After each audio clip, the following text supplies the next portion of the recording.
Welcome to the Keeping It Real podcast by Real World Academy, where we hear from top educators, entrepreneurs, and creative thinkers on how to design your future.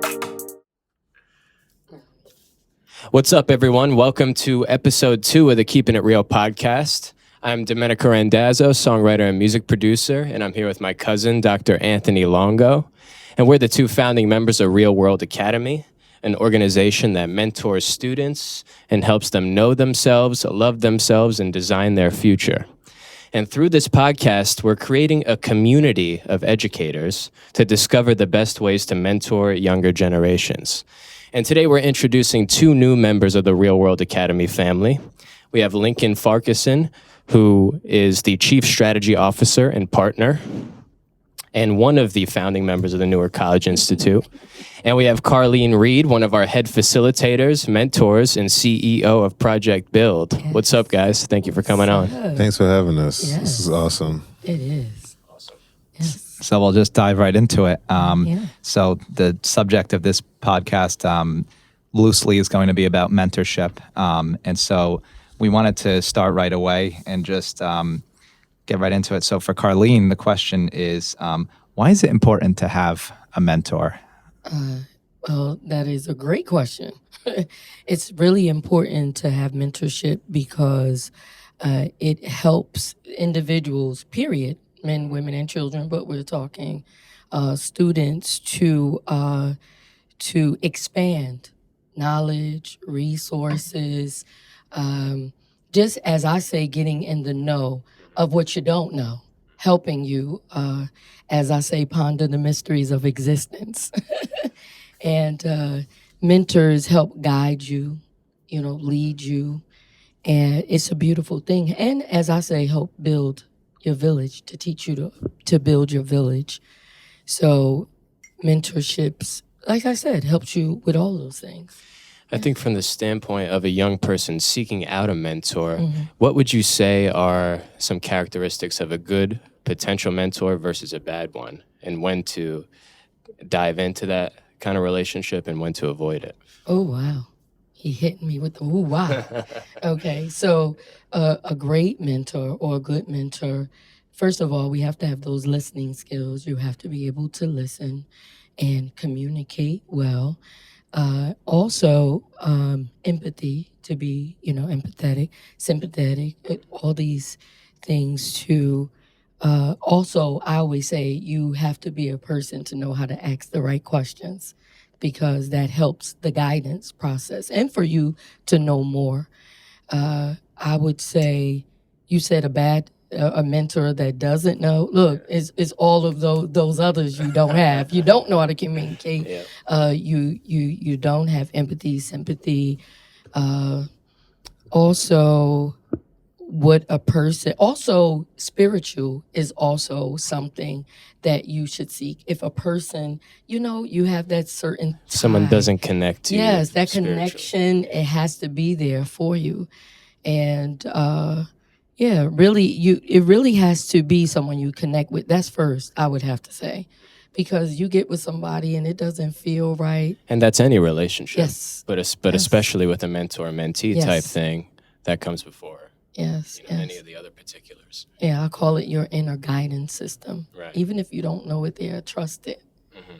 So So the mentor has to care about you as the mentee, as the person who's being mentored. Yes. That's a good point to make, because you can have a mentor who's very, very talented, very, very famous, but if that person doesn't care about the person they're mentoring, then it's not a useful relationship. It's not. Or it's about missions. That particular mentor, what are they about? Because you have to know what they're about too. Yeah. Because social proof, people have to look for that. What have they done in their life? What are they doing in their lives to make impact? That is very important that you look at yourself if you're someone seeking a mentor, because you have to see what this person's life is about. And what about, how do you continue to evolve the relationship if you're the mentee and you continue to grow alongside the mentor? How do you grow and expand that relationship as you mature? Well, one of the things I always say, results is the key. If you're getting results from this, it should evolve you as the relationship grows. The person, your mentor, understands you. It's just like your children. You have to understand who your children are as individuals, because each of them have different personalities. So it's about you paying attention to this person's journey, how they are, their likes, their desires, their wants, all of these things. So with that, it should begin to grow, evolve. And if it doesn't, you need to stop and look at that as well. Yeah. And you got to be honest about that. Yes. So what about on the flip side? If you're the mentee, if you're the apprentice, what are like top 3 things you should be concerned with right off the bat in terms of developing a good relationship with your mentor? Again, responding. I always say response, how a person responds to you, not react to you, because you have to know the difference, response and reaction.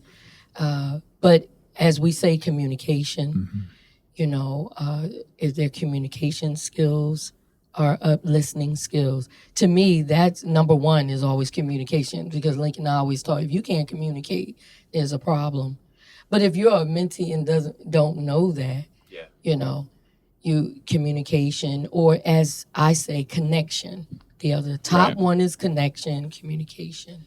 And I think too, something that often gets forgotten for some reason is the student or the mentee has to show desire, has to show passion to connect to the mentor. Or do you disagree? That's the same thing as just feeling a person. It still is in the connection, because that's going to come, as you say, with a spirit connection. What do you feel? One of the examples that I do when I'm just with the students, we have them meet mentors in a room, then we sit down and we say, who did you connect to and why? And they tell the reason why. It could have been a smile. It could have been the way they said something to them, their voice. It was a reminder. So it's still that connection. That comes before anything. Yes, it comes before everything. It reminds me of, so when I was in college, to share a story. So I was looking for somebody to mentor me in college, and really, I don't know if I was aware of it at the time, but it was something that I needed. And so when our biology major in college was having a kind of an open house with the different faculty mentors, the different concentrations that you could pick in the mentor, I attended it, and there was 15 or 20 different concentrations represented by 15 or 20 different potential mentors or the heads of those concentrations. And so I remember that there was, I sat through 5 or 6 of them, and I was like, oh, this is nice, but there wasn't anything that directly connected. And again, I wasn't looking directly for a connection, but, and then one professor came up, and everything he said just perfectly made sense to me. It was like, it resonated with me. This is exactly what I'm looking for, the type of scientist, the type of physician, that I want to be. This is the type of research that I want to conduct. The way he conducted himself was how I wanted to conduct myself. And what he studied and his passion for what he talked about, the way that he talked about it, even if I didn't know exactly what he was saying, was what I wanted and what I saw in myself. So that was an easy choice for me. Yeah. The connection, but you it's like somebody spoke to you directly. So it's always, as you said, connection. And I ended up joining that concentration on the spot. I ended up joining his lab and doing research.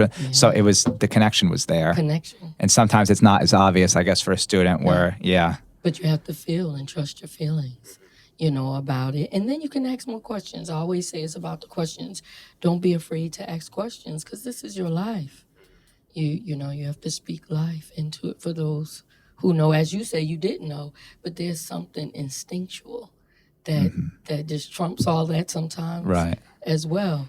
So we could be somewhere and something tells you, don't go in that room, so if you're that all. And you might not be able to explain it in the moment. That's it. Or understand it in the moment, but it's a vibe thing. It's a gut thing.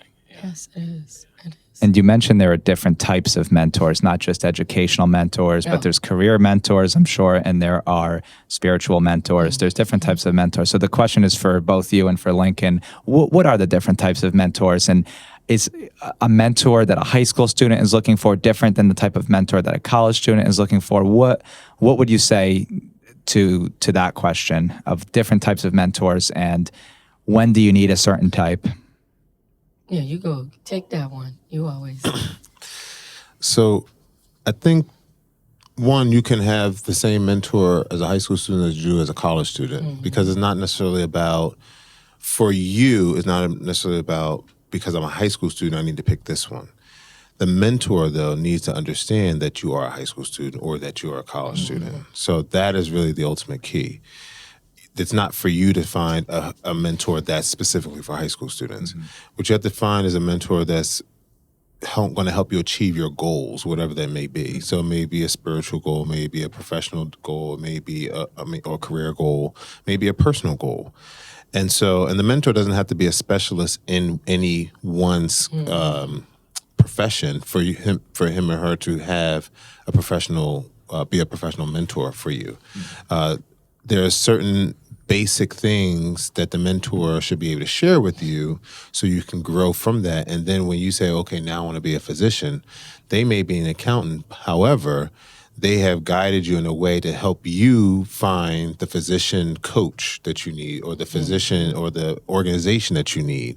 So the mentor doesn't have to be a physician just because you want to be a physician. The mentor just has to understand that you want to be a physician and be able to help guide you in that direction. So, a lot of times we lean too much on people to give us the answers. Mentors are not there to give us answers per se. They can give us answers, but they're not there to answer the questions for you. They're there to help you find the answers to your questions. And I was going to ask you something along these lines too, wanting to become your mentor rather than getting those qualities that in your mentor that are good, right, and using them to grow you as a person rather than you trying to become them or emulate them. Like you said, your mentor doesn't have to be in the exact field, but you can learn a whole lot from that mentor. Absolutely. Because no matter if you go in the career route, if you get a career mentor, there's foundational points that any career would need, right?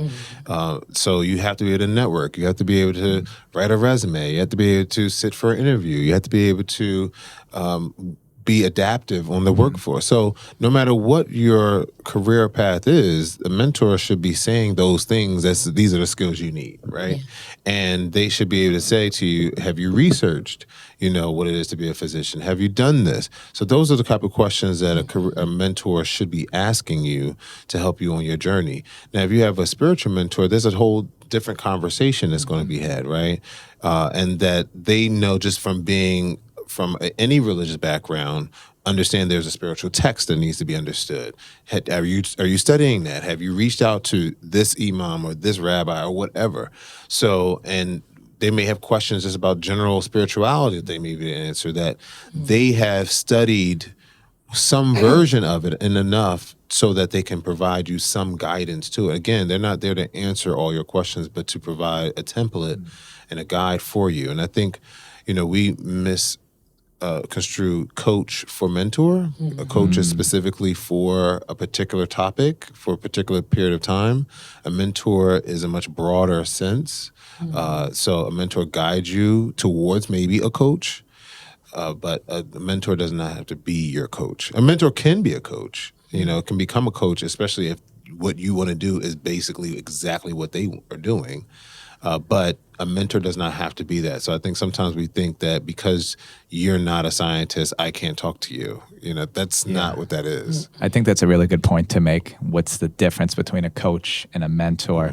And does a mentor have to be somebody that you see frequently, or can it be somebody you see when you need them? Or is there not such a clear, defined answer to that question?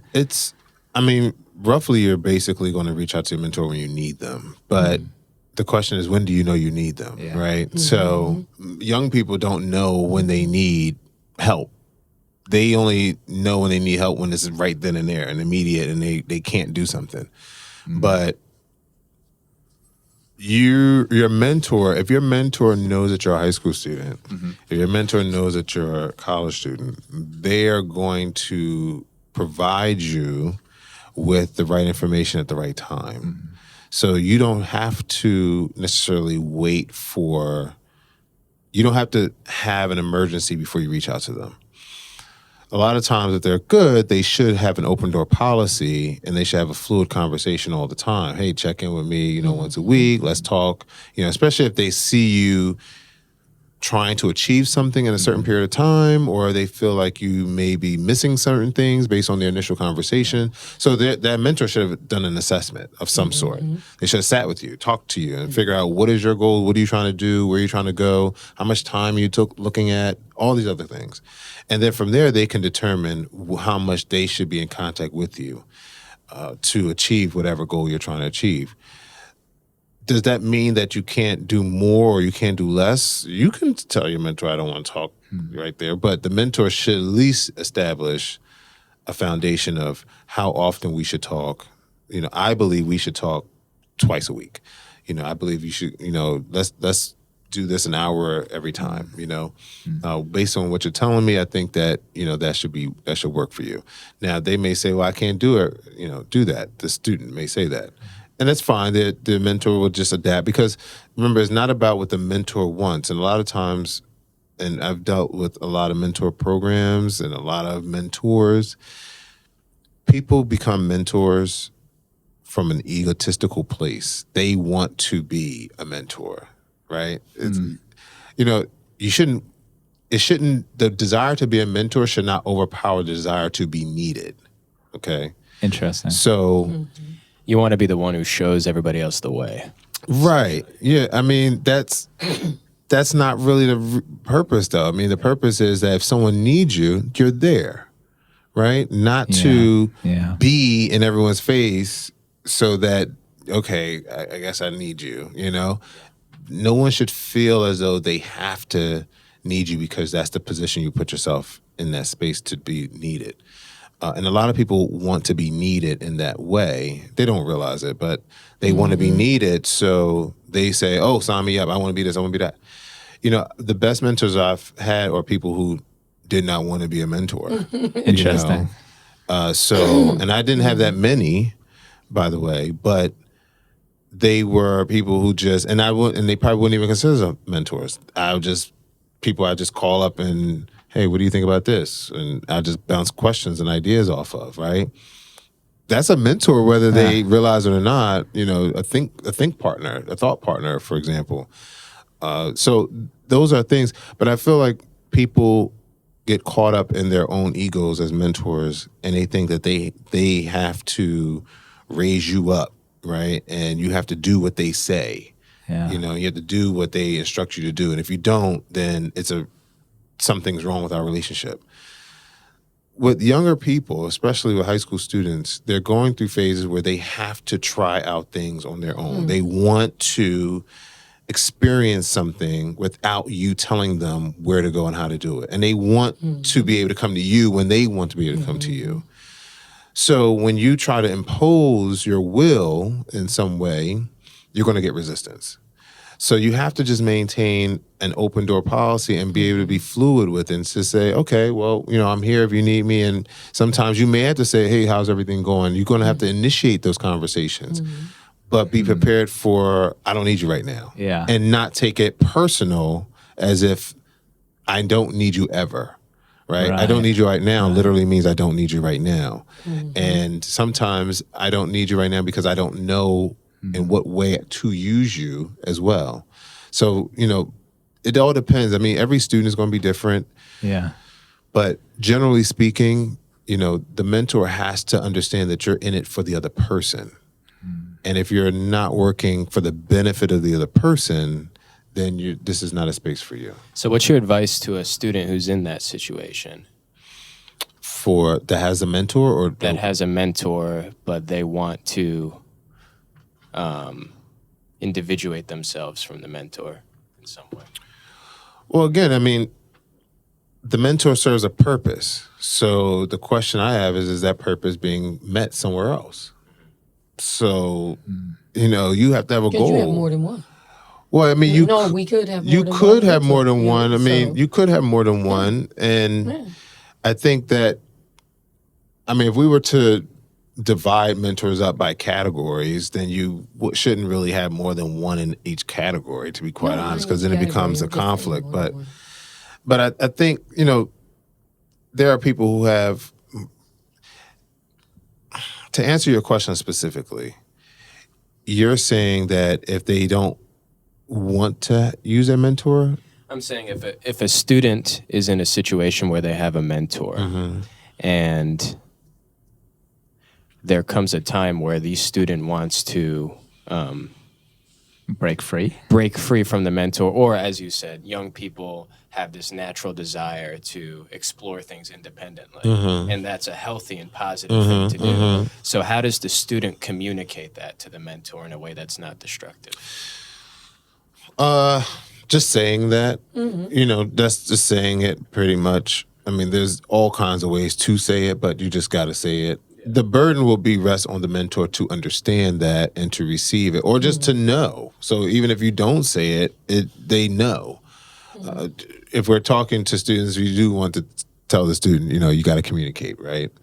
But at the same time, we're talking to mentors. We have to remind the mentor that the burden is on you more than the student at that level, because the student doesn't know.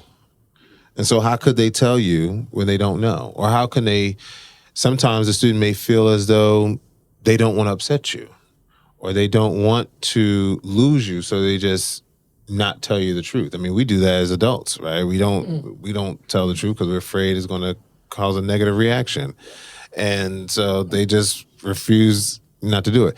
So students feel the same way. So as a mentor, you have, as you said, every relationship is the same, whether that's a platonic one all the way to marriage, right? Every relationship has basically the foundations are the same. Communication, and communication involves listening. I broke down communication as three parts to effective communication. You have to listen, and listen for understanding, right? Listening also means asking questions for clarity, right? So from what I heard you say, this is what I heard, right? Or this is how I understood what you just said to me, right?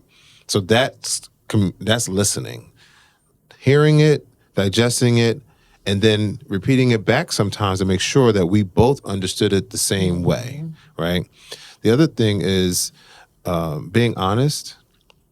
And being honest, and of course that's, I guess you can say there's degrees to that, because 100% honesty, I don't know anyone who's 100% honest all the time. And of course, there are some times where we may need to lie about certain things, I'm sure.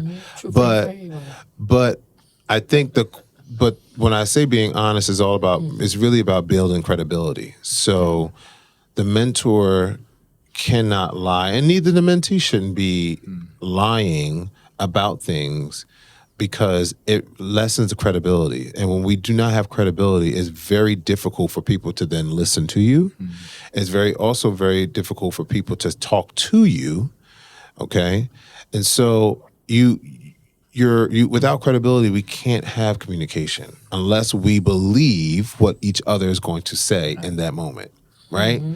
Without honesty, there cannot be that.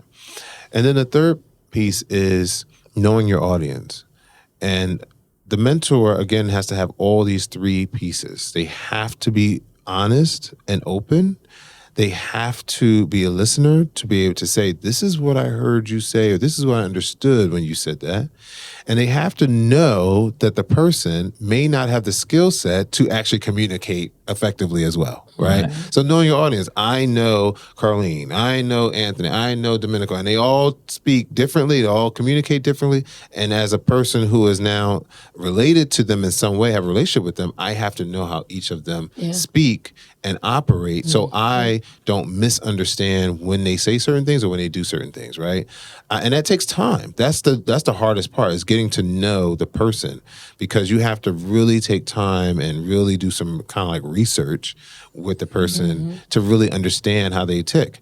I mean, there's certain things that I did as maybe catch somebody off guard, and somebody else would say, "That's just Lincoln," right? Yeah. And that's because that person knows me and the other one doesn't. You jumped on that. Yes, I did. You know me. I'll go, yeah. She spends so much time, and she's like, yeah. "Oh, that's just Lincoln." That's just Lincoln. And as he said, it's that. Also, it's, as you said, vibe. But you have to create a atmosphere. I said create the atmospheres and the life you desire. No judgment zones. They have to feel that there's no judgment. Safe. They have to feel safe with their men. Do you feel safe? That's the question. When you come here, what do you feel? So I always am in touch with their feelings. So how you feel at that? What's the balance between making sure mentees feel safe and also pushing them and challenging them, pushing them outside of their comfort zones? Well, that's where the questions come in. Yeah. For me, it's lots of questions. Oh, I'm asking questions. I'm going to challenge you. A lot of my students, even, it has been filmed, they go, "Miss Reed, you're so intimidating, but we know we need this." And I say, why the word intimidation? Because I've done nothing, but you're about to be thrown in the sea. And we go, okay, move your legs, flop like this, because we know they don't have all the tools. Yeah. So we're trying to shock them in for this short period of time. We're trying to disrupt the soil. We're going to have to. And we say, but we do it with love. We do it because you need to be in the know. So these are some of the things that you know. And they always say, oh, so much. But this is what's coming at you. And you got to get to know the person. Yeah. I mean, it's no way I can push you to do something that's totally beyond your ability to do, right? So if I know you can't hold a pen, why would I ask you to write something down, right? It doesn't matter how important it is to write. If you can't hold the pen, I can't start from there. I can't go and say, you need to start writing this, you need to start writing. I need to first teach you how to hold the pen first. And then I can push you to do other things. So you really have to know your audience. You have to know what they're capable of. And there's a lot of students who may not be emotionally ready to have certain conversations, and you have to build them up to that place. And if you're not able to do it, then you need to find a resource to do it. I mean, we're talking the mentor becomes kind of like the parent in a way. Yeah. But they all become part of the village, which we're trying to put together to help develop you into what you need to be into the future. So, how do you set boundaries if you're a mentor? You mentioned students' parents for one. So if you're a mentor and you know that the student is getting bad advice from their parents, that puts you in a tough situation. How do you navigate that? When do you step back? And when do you insert yourself? So one thing is we never want to put ourselves that we are challenging the parent's authority or we are telling the student something contrary to the parent per se, right? So because at the end of the day, that student has to live with that parent, has to deal with that parent, and the mentor does not. So we definitely want to not put ourselves in a position where it's us versus them or the mentor versus the parent. But I think we can still ask questions to get the student to think about what the parent said. And then we can ask questions about what the student feels as though what are the pros and cons to actually doing this. So if it's something about, and let's just say speaking in our space of college attainment or post-secondary attainment, a lot of parents say, I want you to become a doctor, I want you to become this, I want you to become that. And so the mentor has to find a way to strike a balancing act between, and that's tough. I mean, it's a judgment call in the moment with each individual. Is no overarching thing, but there is a way, and we do it all the time. So there is a way for us to ask questions to get the student to start thinking about how do we try to move them in a direction that they really want to go into by still satisfying the needs of their parents who are signing on to their loans, who are still giving them money to stay in school. And then, or also maybe helping the student understand that, when you want to do something contrary to what your parents want, you have to also prepare that you have to leave your parents' space. Because so long as you are under them in some way, whether they're paying for you, or they're housing you, or they're feeding you, then they will always have a say-so. And that's not just parents, that's anybody. You live in somebody's house, they have say-so over how you live. So that's a reality. So we have to have several conversations to be had to really understand the parents, understand the student, and figure out a way to ease both of them out of this space that's negative right now. And you won't be able to always talk to parents as mentors. So you really will have to work through the student to do it. But I just think that it's a individualized thing. It's never like this one size fits all space there. Some parents are just, they say the career fields because they just want their children to be successful. So if you realize and say, okay, how do we accomplish the ultimate real goal and help the parent see the ultimate goal? So sometimes it's teaching the student how to communicate with the parent so that the student can share with the parent and show the parent that they know exactly what they're doing and how to achieve success still. A lot of times the parents just don't have trust that the students can actually make the decisions. So the student has to show that they can make sound decisions. And the mentor can help them in that space, right? Sometimes I think most of the time, it's a trust issue. It's really and not a just trust all the time. issue. A lot of times, the parents don't know how to let go. It's the letting go. Yeah. That's very difficult. And we've had that even when we've had our little forums where we're teaching about FAFSA and all this. And the parents come and they go, oh, and Lincoln says, you do know that they're 18 and 19. They can have their own paperwork. Not mine. And it's like, ooh, he has to handle that answer because they can. So it's the letting go to let them be independent. And sometimes that's an issue as well. And keep in mind, a mentor has no obligation to the parent per se, right? Once, especially if the child's an adult, 18 and over, the obligations to the parent are not there. From where in my space I work primarily with adults, legal adults, 18 and over. So I've never really had to deal with any parents and never had to talk to them. But students will share, well, my parents want me to do this. I said, okay, well, you still need your own, you should still have your own social security card. Yeah. So this is where you go and get one. You still need your own birth certificate. This is how you go get one. So I instruct students how to start getting those documents on their own so they're not dependent on their parents. And that's not to say that we're fighting against parents, but no matter what, every adult should be able to get these documents that are about them. They have to. So it's not about the parent. I'm not saying this to say that, I'm trying to get you to leave your parents behind or not talk to your parents.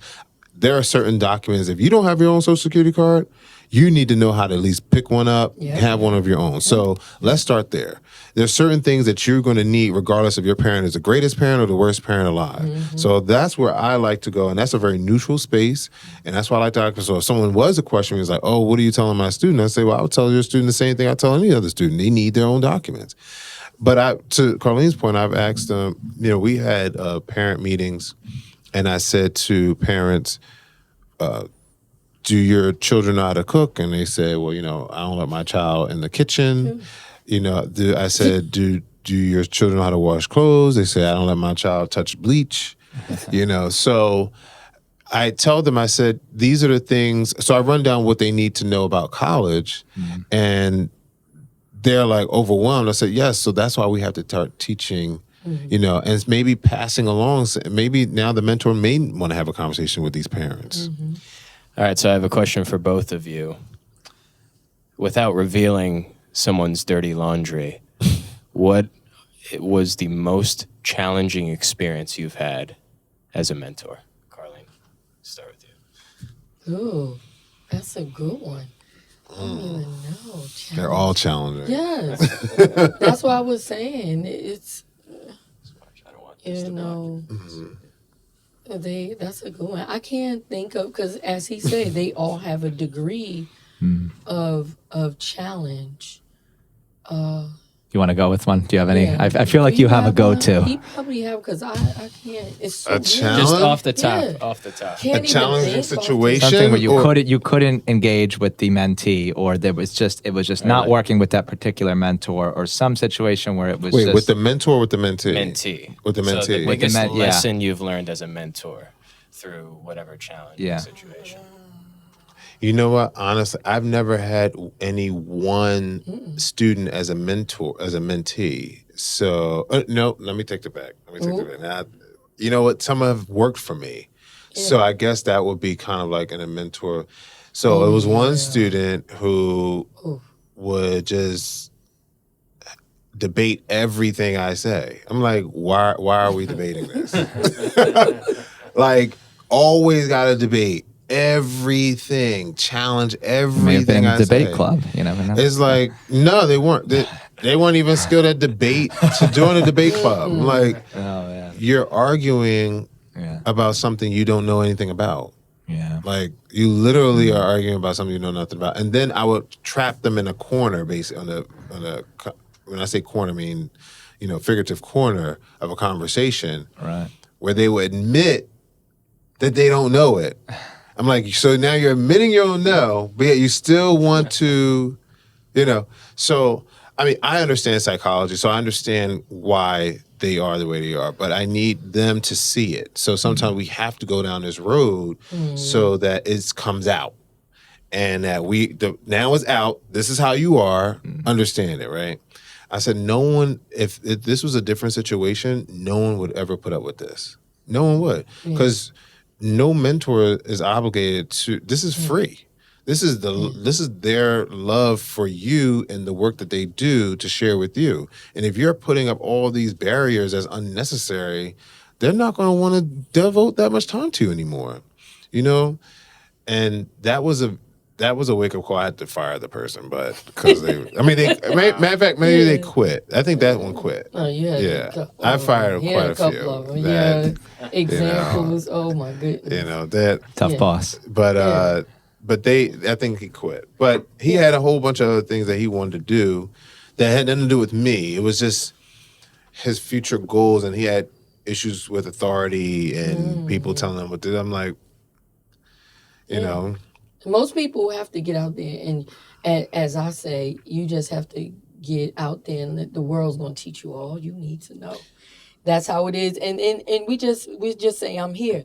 I'm thinking about what you asked. It necessarily wasn't someone. My son was my challenge. That was a challenge. So when people talk about children, I go, he was 5 children in one. I said, if you look him up, he on the baby child registry twice. That was a challenge because the challenge was people telling me, because I'm so, as they call, non-traditional. I'm very non-traditional. I'm about you learning. So, bumps and bruises, I'm going to be going By the way, through the fact that that's non-traditional is a problem. Yeah. Right. Yeah. Right. Exactly. That's the problem. And I'm non-traditional. So people tell me, you're not going to say anything. He just came in here, cussed you out. And I go, So let me tell you a story. It's true. My son, because as you say, people want attention. He walked in because he was upset. And we were at my family's house, traditional. My aunts and them. He walked in and cussed everybody in that room out. I said, don't say anything, please. Nobody react, please. I said, he just wants reaction. And because of me, everybody was quiet. Walked out. So my cousin, she took him in the bathroom. And because he likes that cousin. And then after that, but everybody looking at me with the, the face. But the lesson is in that everything doesn't deserve you to be rah on a child. Let's flow a little bit, and then we're going to talk to them, so it's about what to do. So my teaching and learning style, of course, my teaching style is different.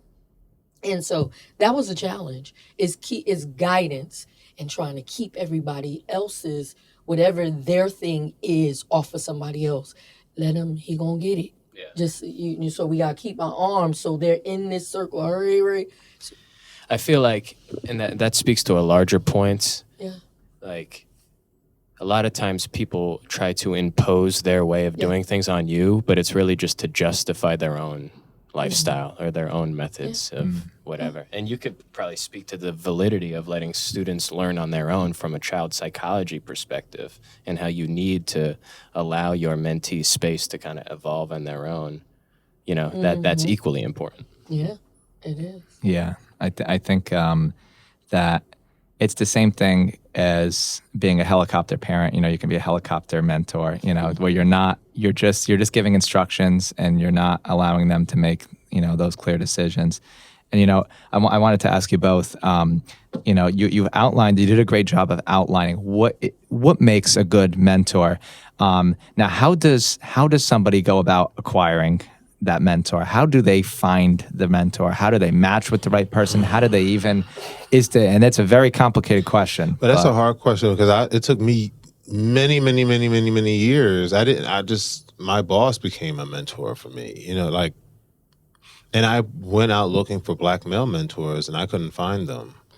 Not for what, I mean, then I'm a little different too, but, you know, I mean, I have a dad, you know, and my dad was great, but he's my dad. He's not a mentor in the sense, you know. So my mentor, I needed something for the professional mentor, career mentor, right? Someone who's going to guide me towards the vocation and calling that I was going towards. So that was what I needed, and I could not find that. I couldn't find it amongst Black men because I had a whole bunch of ego there, a bunch of ego trips, and.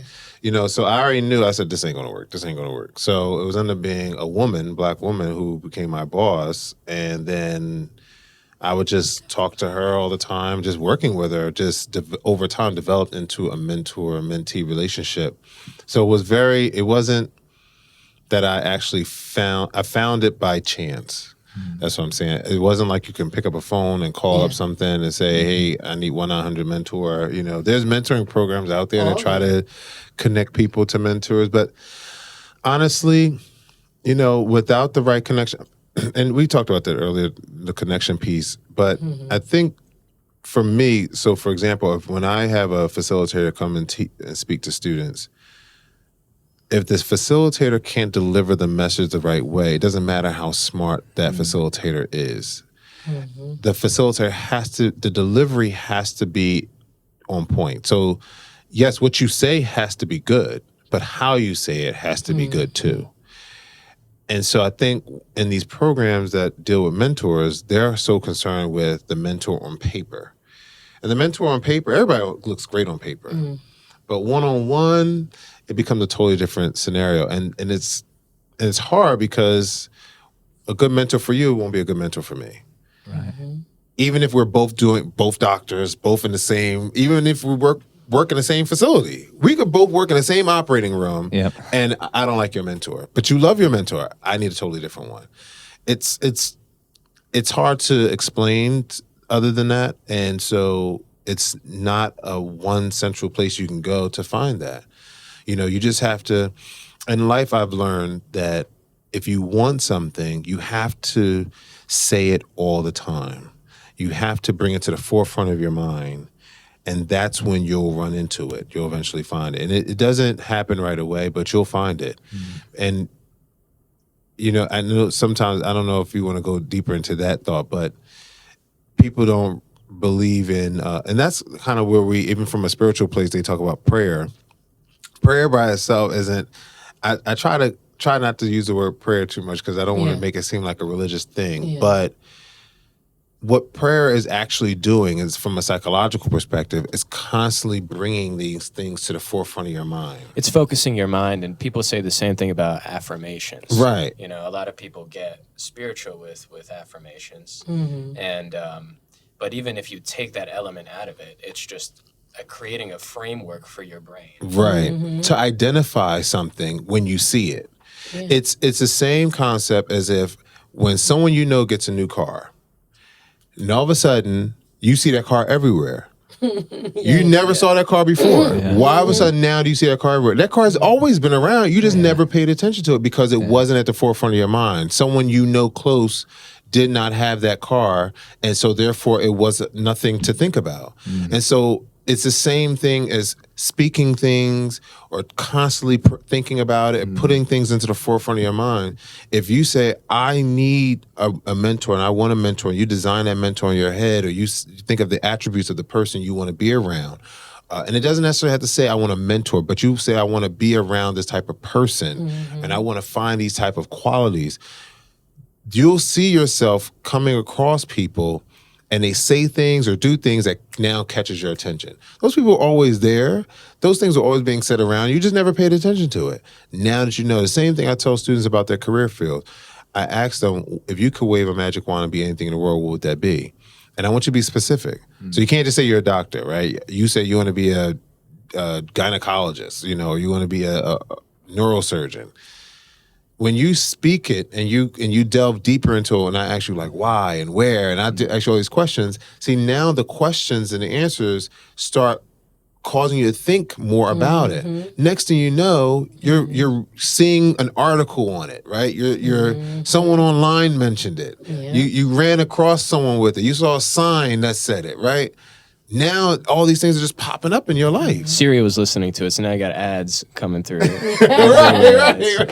You know? Right. So, I mean, that's how it works. And so for those who are listening who are spiritually inclined, that's why I use the word prayer. Yeah. But those who are not, it's just a basically, like you're saying, affirmation is speaking things into existence in a way, And so I was looking for one, and I eventually found one. And again, things don't happen overnight. You have to be patient, but believe that you have to be open. You have to be ready to receive it when it comes. But you eventually came to a place where you knew what you wanted.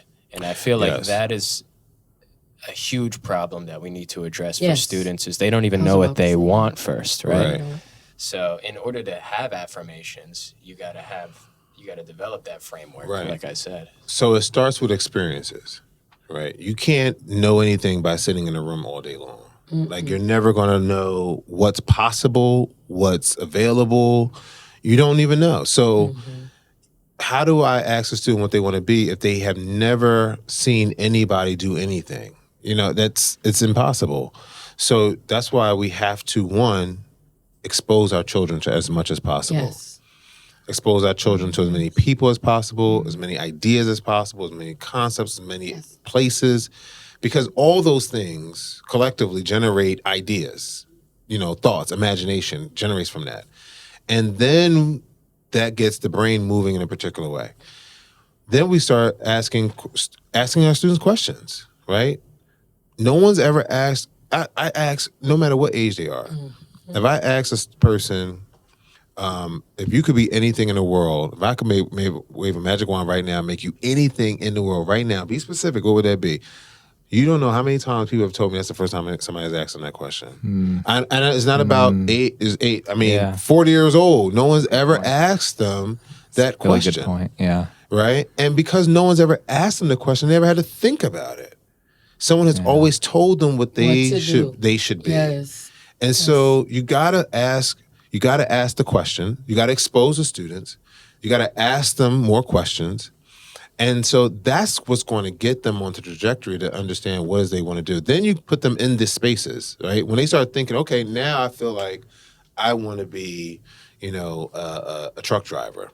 All right, well, let's put you in the passenger seat of a truck driver and let you ride around with him and let you see, or her, and let you see how, you know what I'm saying? That's really what you... So now we talk about externships, internships, fellowships. You see what I'm saying? So now they can get more into it. And they may come across and say, you know what? I realized that's not what it is. For me, I knew what I wanted to do when I was in my mid-20s, but that was after I got out the military. And so I had to ask myself, well, what am I going to do now, right? And I had to really think about what it is. And, fortunately for me, I've been taught how to really process information and really digest and really think and reflect. So most people aren't taught like that. So therefore, I had somewhat of an advantage in the way I came to that conclusion. But even then, it took me 10 years to even redefine what it is that I really want to do. I thought that educating people was what I wanted to do. And it is, but I don't want to be an educator in the traditional sense. What I realized what it was, I wanted to be a builder. And I realized that when I started making comic books and I started creating stuff and writing stories, I said, this has nothing to do with it. Why do I have the desire to create a whole new fictitious universe over here? And how does that relate to me helping people on this end, right? In the education space? It's all about building people to be better, building organizations to be better, just like my work with RWA, building the organization to be better. And I have total satisfaction with just once that's done, moving on to the next thing, right? I hate being in a place where there's nothing to grow or develop.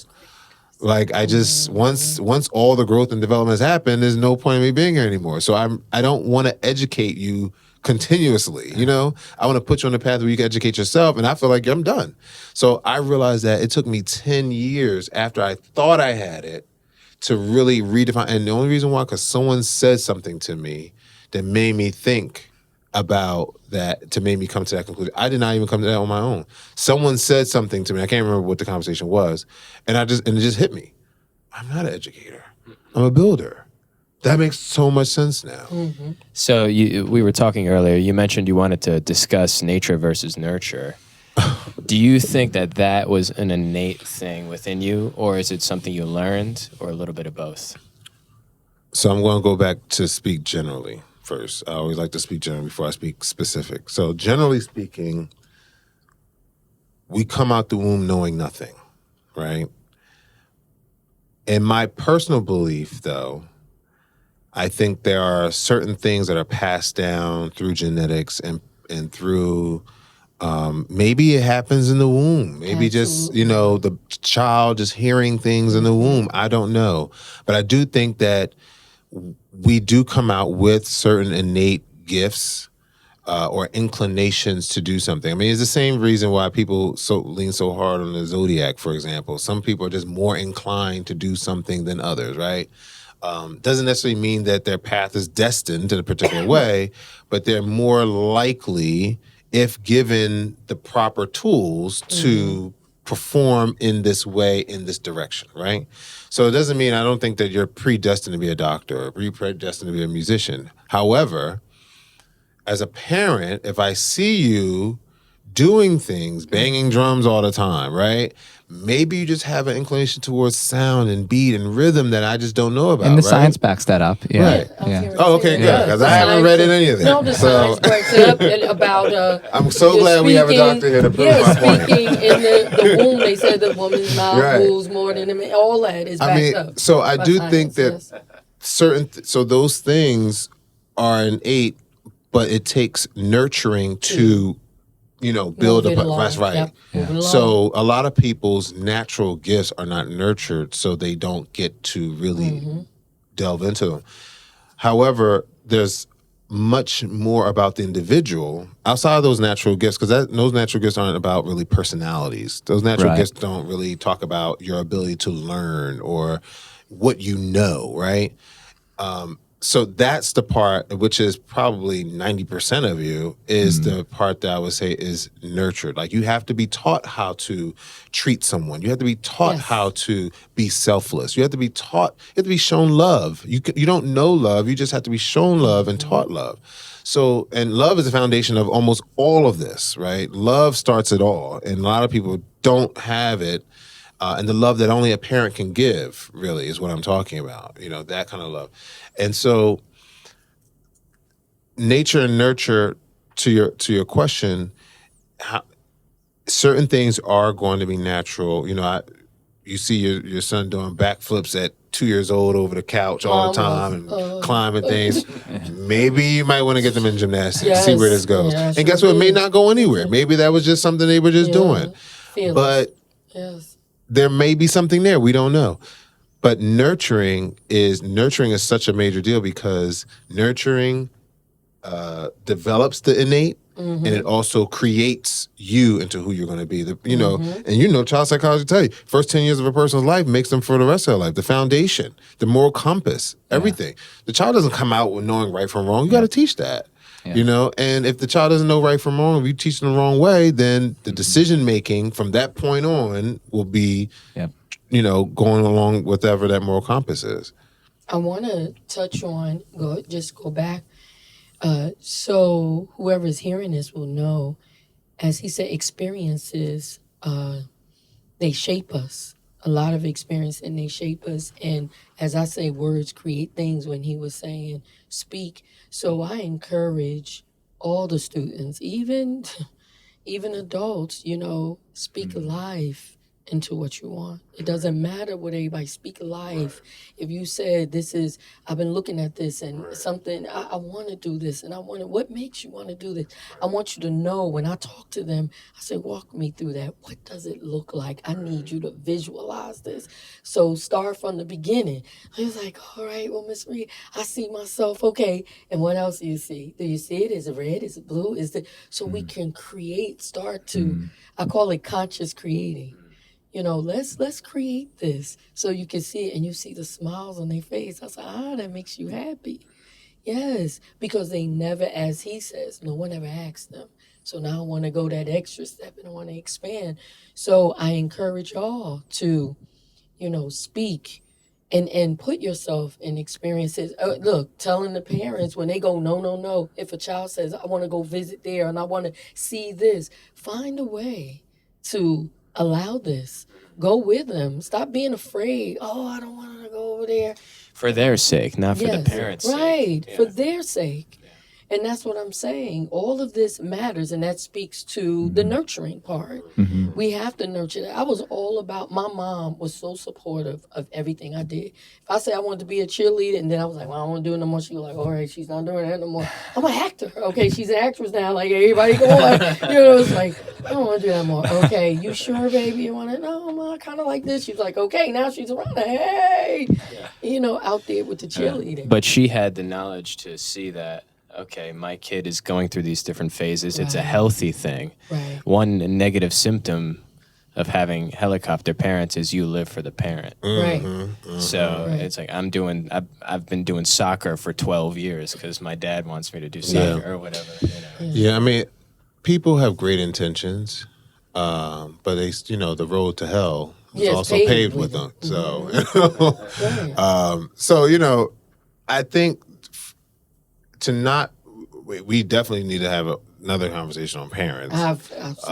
But I just want to say that when parents have a lot, I mean, parents are human beings, and as children, we forget that. That's mom and dad. They're not human. They're mom and dad, right? And so we forget that, and we don't allow for them to make mistakes. We don't allow for them to also to be vulnerable, to be wrong, and to not just not understand us, right? They want us to be the best, and their version of the best is their version of the best. So they don't know how to, the average person doesn't know child psychology. They don't know any of that. Nobody has and I don't care how many books you read about parenting, it can never truly tell you how to raise your child at that moment. And so people just do what they know to do, what has been passed down, what feels right. And it's not always the right thing. That's just the reality. And what we have not done either is adapt to the changes in our society. We've been behind the 8 ball on parenting. I always use the reference of the lights coming on at night, street lights coming on. And at one point, there was a generation that came on when the street lights came on. But at the same time, that was also a generation that grew up when the television cut off at 11 o'clock at night, and no businesses were open past 10, right? But then when everything became 24 hours, what's the relevance of the streetlights coming on now, right? Now we had another generation that didn't understand the whole reason why we're coming in. Why we got to come in? There's all this stuff still going on. But the parents of that generation naturally assumed that their children would come in because they came in. And when their children did not come in, they were stuck trying to figure out, what do I do? Yeah. My child's no longer doing what I did. So how do I figure this out? And they did not recognize that times have changed. So now we're in a digital era. And parents are not keeping up with social media at all. Even though they're participating in social media, they don't understand the effects that it's having on their children to adapt to it in the social media way. And so the generation after the generation that didn't come in when the lights turned on. Now it's, I'm not going to leave my room at all. I'm going to order everything to my room and not talk to anyone ever or have any type of social engagement. Right. So Well, listening to him, I was thinking, in that circle, relatability is the key. I've always tried to relate. I want to relate. I say to you, Mom, you don't understand. Help me understand, baby. Help me. Mommy doesn't understand, but I want to understand. So if you show me, is it something you could show me or teach? That's why I say if it's through music, let me listen to music. Parent go, oh, they listening to that mess. You're an oddity.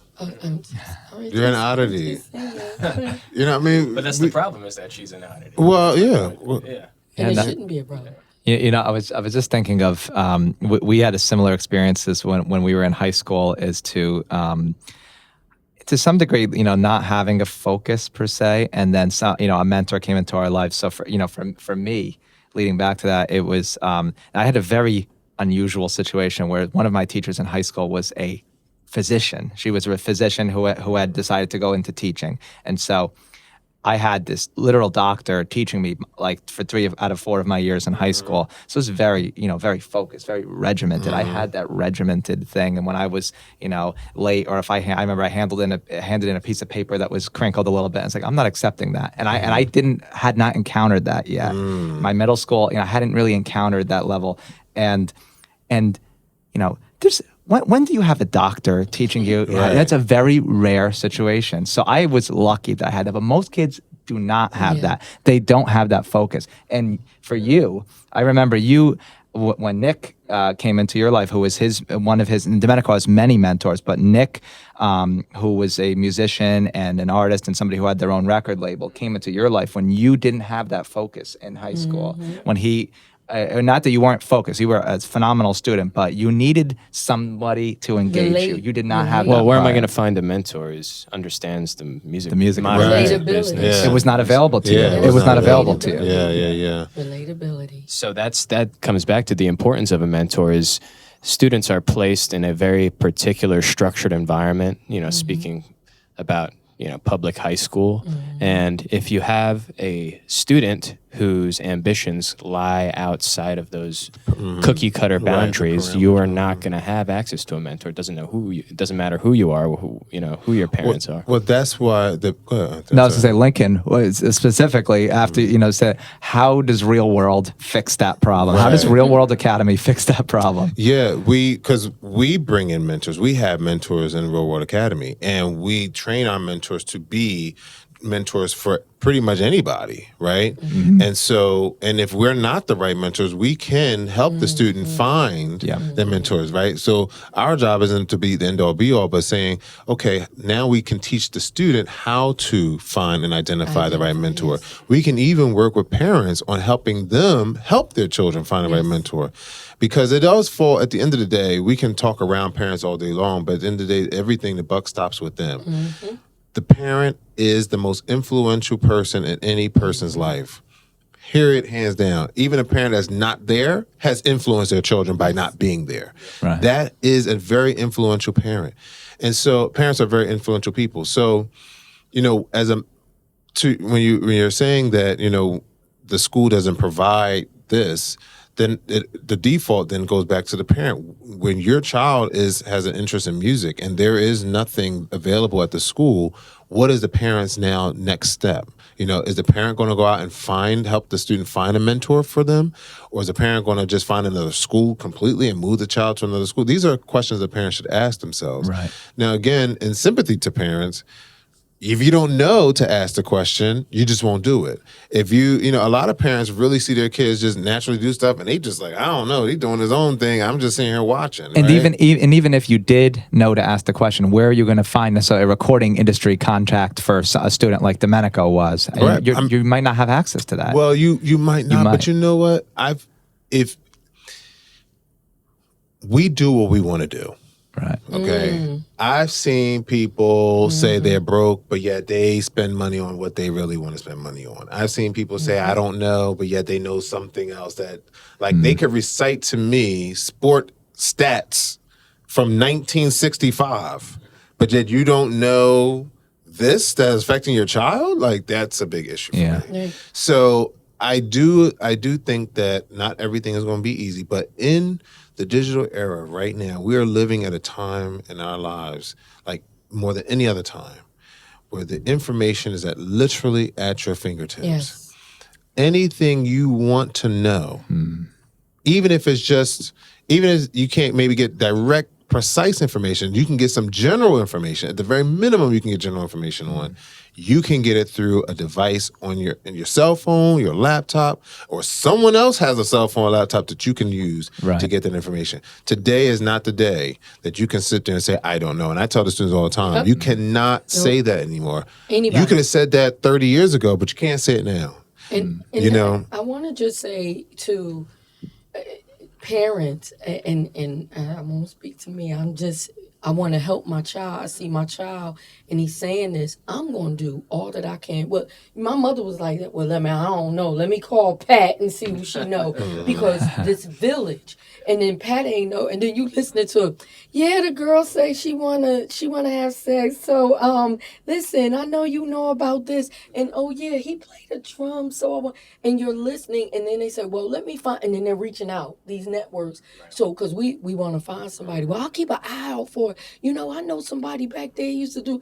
So why isn't that happening for your child? See that point. And one of the things I say is good about our program that we've done. I had a program called Power to Parent, and Lincoln said, that's a good thing. What we did was sit parents down who had children that were in college, or parents that went to college with parents that never went to college. So they could talk instead of us telling them, their peers would tell them how it was, what they did. So that was another genius way to mix things up, because we wanted to seek solutions. So that's what it should be about, seeking solutions for your child. Always seeking solutions and listening to your child. And Real World Academy is that thought partner to do that. Yes. I mean, we're not here to replace parents, but we're here to help whoever needs the help. I mean, if a parent says, listen, my child needs a mentor, we're going to try to help you find one of the mentors on our team, or find you a mentor that's not on the team. I mean, that's just what we got to do. If your child needs, academic advisement of some sort, we have agents to help you with academic advisement, right? So we don't claim to be the one-stop shop for everything, but there's enough thought partners in our particular village, right, the Real World Academy, to come up with some options for everybody when it comes down to their life and their personal goals. So to the village that Carline was talking about, Real World can function to some degree as that connector. Absolutely. Okay. Absolutely. Yes. Absolutely. Yes. And it should be, because that is important. I stress it, and I've always stressed it, because I had one. Giving a person lots of tools, as we talked about, resources like money, better than money. Sometimes you have resources where you can, I know 2 doctors. Oh, wait, I know 4 of them. Oh, I know 6 real estate people. They real good. But when you have that, and that's why I always tell everybody, well, let me call Lincoln. Let me go. Because of all the years of expansion, both of us. That's what we did too. Right. We call him. We call Lincoln. Because, well, who do you know? Well, you have all these people. Oh, yeah, I know 2 PhDs and 4 this one. They go on the store and this one on the book, and see who they know. And then you tap into who they know and who they know. And that's how it expands. And that's how we can definitely, I can see help just beyond that. And that's what it's about, to keep connecting and keep building, So I closed the last podcast with a question, and I want to introduce a similar question to both of you. What is one piece of advice you'd give for both a high school graduate and a college graduate in 2020, considering the fragile state of the world and all that's going on, and, the heightened level of anxiety amongst the younger generation? Is there one piece of advice that you'd give for graduates in 2020? Well, in terms of just graduating? In terms of maintaining peace of mind and confidence despite all the craziness that's going on, especially when it pertains to designing your future, not knowing what the future is going to look like outside of you.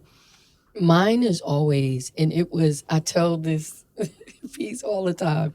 That's how I got my piece. Get in the know. Get in the people don't want to know. No, want to know. Question everything. I tell my son that everything. And as he says, it's at your fingertips. Get in there. Learn how to. You want to be more peaceful? Learn how to be more peaceful. Connect with more peaceful people. Get in the know. Want to know how to do this. Want to know this. Want to know. Because my mom used to, she said, didn't I tell you to wash those dishes? Oh, no, didn't I tell you to sweep the floor? And I said, well, I didn't know what the broom was. She said, well, take your butt over there and get in the know and don't come back here until you know where the broom is. So, Is it a fear thing? Is it, do people fear not taking initiative doing things? How do you retrain someone to have that muscle memory and find out things for themselves? Well, here's the thing. As he said, if you stand in a room, you're not going to know. Nobody's coming to save you. You'll figure that one out after they don't. Because that's what usually happens. But it happens too late for a lot of people. Yeah, but... I mean, I don't think anything's ever too late, per se. Mm-hmm. I mean, you're 22, 23, you just graduated college. Yeah. You just started life. I mean, breathe. Yeah. That's what I say to them. Like, breathe for a minute. Mm-hmm. Understand that I understand what's going on. Understand that, there's a pandemic happening. There's a lot of things going on. And there's a lot of uncertainty. Mm-hmm. But we've had periods of uncertainty throughout the entire course of human history. Mm-hmm. We've been on this planet for what, 10,000, 20,000 years? Have we not learned nothing that life ends up going on after a major event? Yeah. I mean, we have to start preparing for tomorrow.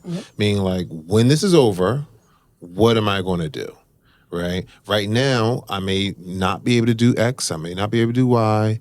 So in the meantime, let me read, let me develop some other skills, let me stay connected to some people, let me go back to my alma mater and see how I can maybe volunteer or work with a professor or, stay connected that way.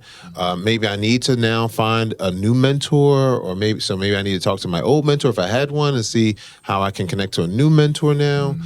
There's options. I think we get paralyzed by fear. And that fear comes from uncertainty.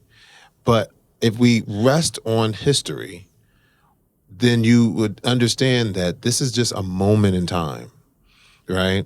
And it seems like a long time, but 18 years, if I say 18 years, you say, yeah, 18 years is a long time, but 18 years went by quick and now you're graduated high school, right? Mm-hmm. Yeah. 4 years is a long time. Yeah, but it went like this and now you graduate college, right? Mm-hmm. So this has only been 8 months, if that, right? So even if it goes on another year, how are we going to adapt? How are we going to change? How are we going to fix this? How are we going to deal with this?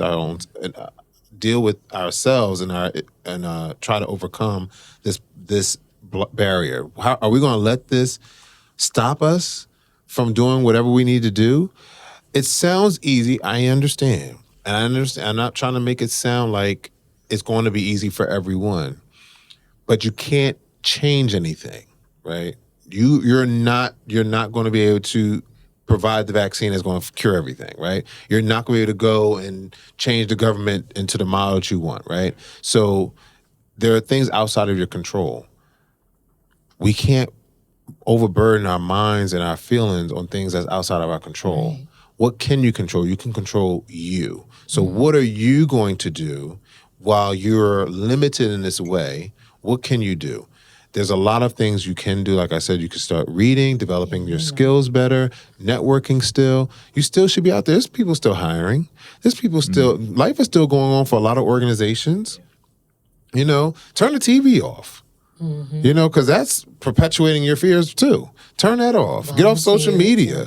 You know what I'm saying? So you got to put yourself in a more positive space. We're easy to find ourselves in a negative space, and that just makes it harder for us. We got to find a more positive space. Talk to your friends who are actually doing something, not the ones that's doing like same thing as you're doing. Don't talk to them because they're just going to reinforce your fear still. Find out about the ones that are doing something and figure out how do they do it and how can you be a part of that.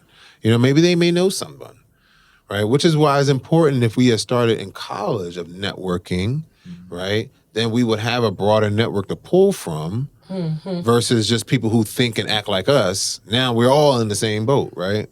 So I think for right now, for those who are graduating again, or those who have graduated, you can't change anything right now. You can't fix anything right now. So don't put so much pressure on yourself to deal with what's happening.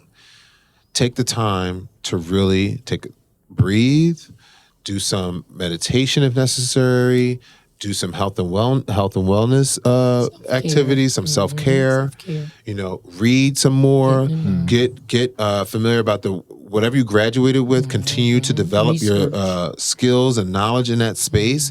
Don't let 6 months go by and you forget everything that you've learned, right? Keep studying, keep yourself aware of the associations that you might have. If you're a medical association or a music association, keep abreast of what's going on in the industry that you're trying to get into. There's things, basically, to Carline's point, keep yourself in the know. Don't let this opportunity pass you by. There's people right now, and I said, I was unemployed at several points in my life, right? And one of the things I regret when I was unemployed was that I spent so much time looking for a job that I didn't spend any time doing anything else. And when I now had a job, I had no time for anything else. And I said, you know what? 24 hours is a long time to be doing nothing. What did I do? And I wasn't looking for a job 24 hours. So what did I really do in that 3 months that I was unemployed? So, I could have studied a language. I always wanted to become more bilingual, I didn't do it. I could have done, if I want to start my own business, did I do any research on that? I did, but, that's what people should be asking themselves. I had a friend who spent 2 months playing video games, right? We waste a lot of time without realizing, and we don't take advantage of these opportunities, right? And I look at these as opportunities. I never look at them as really challenges, but as opportunities. And I think we just need to learn how to maximize this space that we have no control over. Well, that's beautiful. I think we should leave it there then. And thank you both for coming on. Thank you for having us. Look forward to, absolutely. Come back whenever you can, and we'll look forward to next time. Yes, indeed. Thank you. Thank you for listening to the Keeping It Real podcast by Real World Academy. If you're a student looking for a mentor or a parent looking to help your kid design a happy life and a successful career, visit our website at realworldacademy.org and subscribe to us on YouTube, Facebook, Instagram, and wherever you listen to podcasts to hear more exclusive content on how to design your future.